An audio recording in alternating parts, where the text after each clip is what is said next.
What's going on, Built by Bai Team? Thanks for checking out this week's Bendy stretch class.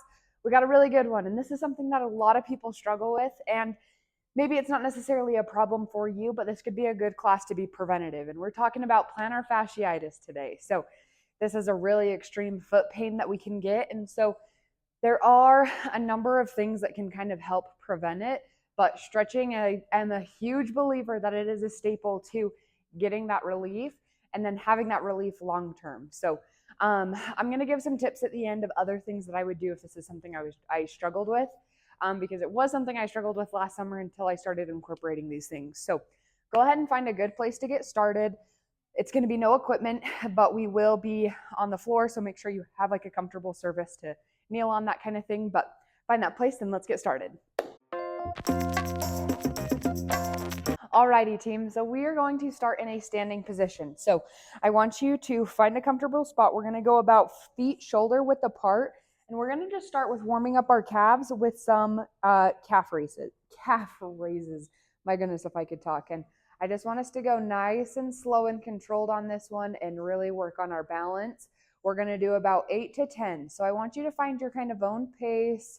If you're kind of struggling to work on your balance, you can find a point or something that's like stationary, staying in the same place. It's called spotting. So you'll just like focus on that to help you balance. But we want to be really nice and controlled with this one. We don't want a lot of wobbly ankles as we're going up with that. If we are struggling with that, that's just showing that this class is exactly where you need to be right now. So keep giving me a couple more so that we can activate those calves as we're getting a good stretch. But there's two different muscles that play into that contribute to our calf muscle. And so this class is going to make sure that we're targeting a bunch of different variations to help a wider variety of people that might be struggling with plantar fasciitis. So some of that could be coming from calf tightness, and within that, we're also going to be stretching our feet as well. So give me one more, back down before we come to a seated position, and we are going to be doing some toe lifts. So I want you to point those toes, and then you're going to try to point them as high to the ceiling as you can. This is going to be testing our ankle mobility. So keep going through a cycle of these. You should be feeling a good little burn within these ones as you're working that range of motion. Point down to the ground, then back up to the ceiling, maybe a little hold. Let's go ahead and do 3 more. Point to the ground, up to the ceiling. Making sure that you have good mobility within your feet and your ankles is really important to make sure that you're walking as your body should, because sometimes if we get stiff in our feet and we start shuffling along, that's just going to start creating some muscle compensations throughout our body, and then long term it just creates more damage. So this is a really good way to be preventative, and you guys know since I suck at counting, that will be our last one. So 1 foot at a time, I want us to do big circles on these ankles. We're going to go about 6 to 7 one direction before we flip going the other way. Try to make those circles as big as possible with your foot. I know it can kind of be uncomfortable, especially if you've had any ankle injuries in the past. You guys know I'm a big volleyball player, so my ankles have definitely taken a beating. So sometimes this isn't the most fluid motion, but it is important to make sure that I'm working that range of motion so that they don't stiffen up. Because I know for myself, anytime that I start to neglect my calf, my ankle, my feet, it starts to get a little tough waddling around in the morning when I start shuffling like a little old lady. So we want to be preventative and making sure that we're walking with very good form all throughout our life. We want to make sure that we're having good ankle and foot mobility.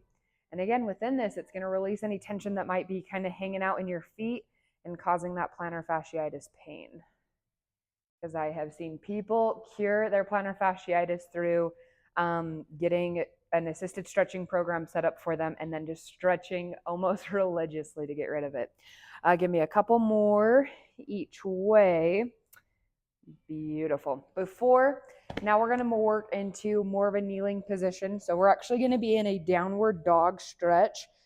So find that comfortable place that you are able to be on your hands and knees without too much pressure.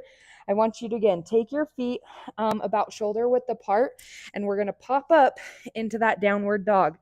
want you to walk your heels or your feet a little bit closer to your hands and create a good stretch all throughout those hamstrings.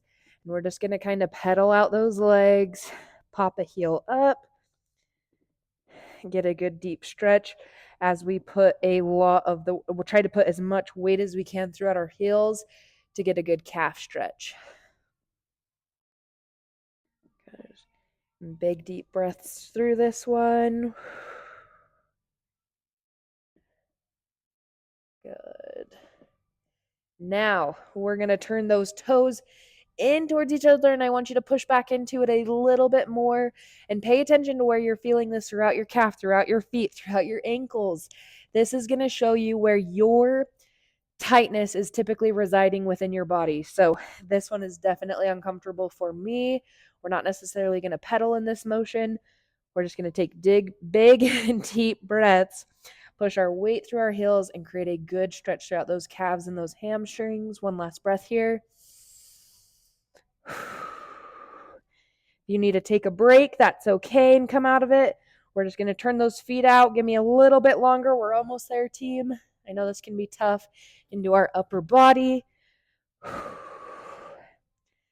But turn those feet out. This one is personally not too difficult for me. This just isn't where a lot of my tightness typically resides. But kind of wiggle around throughout the motion to see where you can get a stretch. Give me 2 more big breaths here. Inhale. Last one, biggest one. Come back to center. Go ahead and shake that out. I know that's a lot of time in our hands. So if you kind of need to go back into those ones, that's totally fine. We are going to move on to a kneeling isolated foot calf rock. So what that's going to look like is let's actually do this side first. So we're going to come into a kneeling position. We're going to make sure that the top of our foot is flat against the floor or the bench. And what we're going to do is we're going to sit back on this foot. So might be creating some stretching through here, but I really want us to create a stretch throughout the top of the foot and get used to our foot being this extended. I know it's not the most comfortable, but it's going to help that mobility and any tightness that we're struggling with down there. Beautiful. Go ahead and rock forward. Come back into that one. To make it even harder, you can come back even more. That is going to isolate the quad a little bit more. So again, I want to make sure that we're getting a good stretch throughout this area. Big deep breaths. Rock that weight forward. Going back into it. Good.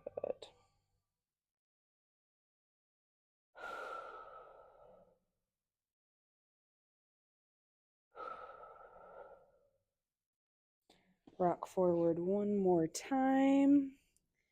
And send it on back. Big deep breaths. And something we kind of want to pay attention to, especially when we're in these stretches, we don't want to be clenching, tightening up. That's going to put us more at a risk of getting injured. So we want to try to relax into these stretches as much as possible. Beautiful.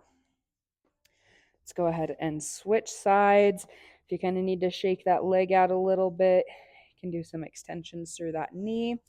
Just because I know these holds can be a lot. But same thing, we're going to anchor ourselves in and try to create a stretch throughout the top of the foot, top of the ankle. You can bring this foot a little bit closer into you to kind of create some balance. And same thing, rock throughout this stretch so that we can kind of turn it more into an active motion.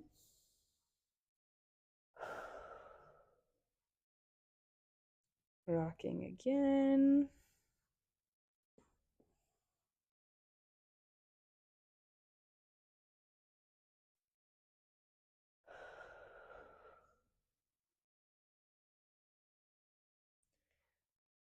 Rocking out of it.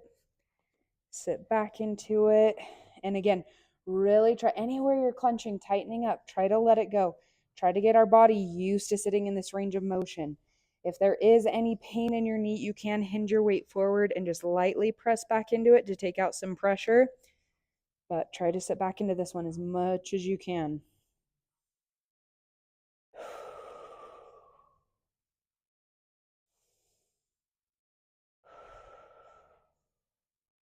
Beautiful. Okay.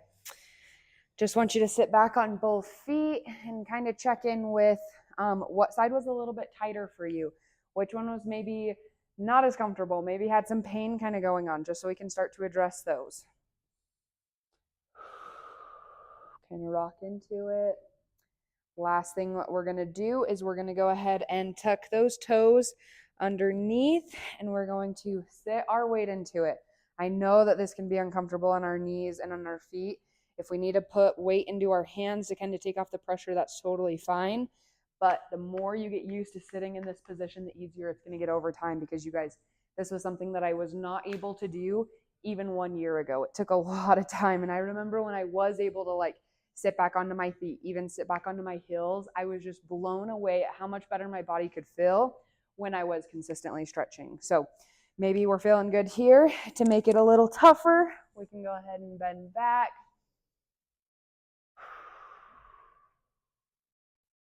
Hang out here for just a couple seconds longer.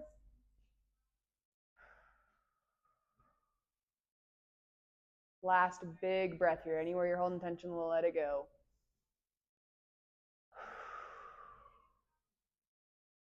Nice and slow. Coming out of that one before we make our way to a seated position. But thank you guys so much for doing this plantar fasciitis stretch class with me today. This is going to be a good one to come back to consistently, whether this is something you struggle with or we're just wanting to be proactive with it. It's going to help you move better throughout your day-to-day life. It's going to help you keep your normal walking gait. And so when we're 80, 90, 100, 200 years old, we are going to be able to move with a lot of freedom and a lot of flexibility throughout our life, so we can live that long, healthy life. But I'm so grateful for you guys. Thank you for checking out these stretch classes weekly. Tell your friends about them. Like, comment, subscribe. Give me any feedback of classes you're wanting to see in the future. I want to make sure that these are catered to the people who are consuming them weekly. The support means the absolute world to me. So if you need kind of some more personalized one-on-one help, I'm here for you. I'm just a message away. You can always join our free Facebook group, Built by Bai, where there's just fun resources to help you keep moving forward towards your health and fitness goals. You can connect with me on any other social media platforms, or I do offer one-on-one health and fitness coaching for $12.99 a month. So there's not a lot of coaches out there doing that. So I just want to make sure that when you are ready to make that commitment to your health and fitness, that you have the resources to be successful with it. But so grateful for you guys. Go make it a great rest of your day, and I will see you on next week's Bendy Stretch class.